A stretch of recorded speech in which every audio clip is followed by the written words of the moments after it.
Magandang umaga sa ating lahat. Ngayon ay December 25, 2023 at narito ang update sa lagay ng ating panahon. Patuloy pa rin umiiral ang northeast monsoon o amihan dito sa bahagi ng Luzon kung saan ito yung malamig na panahon, maging yung maulap na kalangitan at mataas na chance ng mga pagulan, lalong-lalo na yan dito sa ilang bahagi ng northern Luzon. Samantala, ang easternist naman o yung mainit na hangin mula sa dagat Pasipiko humiiral dito sa may silangang bahagi ng Visayas at Mindanao kung saan ngayong araw ay magdadala din ito ng mataas na tsansa ng mga pagulan, pagkilat at pagkulog sa ilang bahagi ng Visayas at Mindanao, lalong-lalo na nga dito sa may silangang bahagi nito. So pag-iingat po para sa ating mga kababayan dyan sa posibilidad ng mga pagbaha at pagguho ng lupa. Samantala, ay wala naman tayong minomonitor or namamataan na sama ng panahon na maaari makaapekto dito sa ating bansa.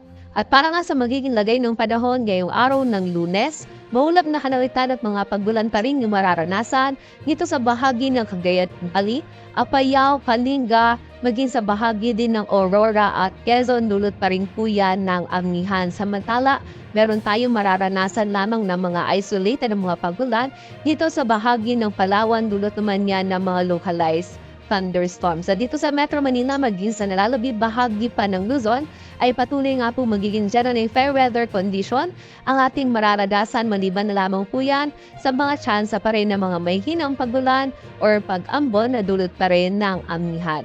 Agwat ng temperatura sa Metro Manila ay mula 25 to 29 degrees Celsius. Samantala sa bahagi naman ng Visayas at Mindanao, ngayong araw ay magiging mataas yung tsansa ng mga pagulan, pagkilat at pagkulog dito yan sa bahagi ng Caraga, Davao Region, maging sa mga lalawigan din ng Eastern Samar, Leyte at Southern Leyte, dulot yan ng easternist. Sa nalalabing bahagi naman ng Visayas at Mindanao ngayong araw ay meron lamang tayong mararanasan ng mga isolated.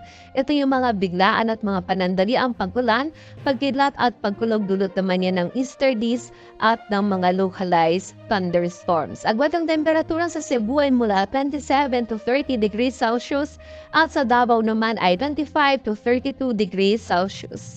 At para naman sa lagay ng dagat baybayin ng ating bansa, dulot pa rin ng amihan ay meron pa rin tayong nakataas na gale warning sa mga dagat baybayin niya ng Batanes, Cagayan, kasama na dyan ng Babuyan Islands, Isabela, Aurora, Ilocos Norte, Ilocos Sur, La Union, Pangasinan, maging sa dagat baybayin din ng Kalayaan Islands kung saan mapanganib pa rin po yung pagpalaot, lalong-lalo na para sa ating mga kababayang mangingisda, pati na rin may mga maliliit na sasakyang pandagat.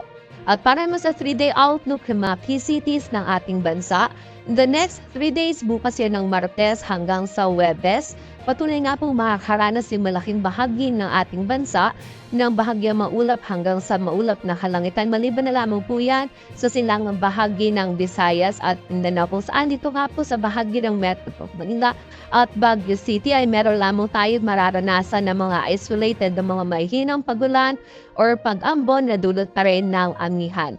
Agwat ng temperatura sa Metro Manila ay multa at 24 to 30 degrees Celsius at sa Baguio City naman ay 16 to 25 degrees Celsius. Samantala, sa bahagi naman ng Legazpi City bukas at sa Miyerkules ay meron tayong mararanasan ng mga isolated na mga pagulan, and by Thursday naman ay meron tayong mararanasan lamang ng mga pag-ambon na dulot ng amihan.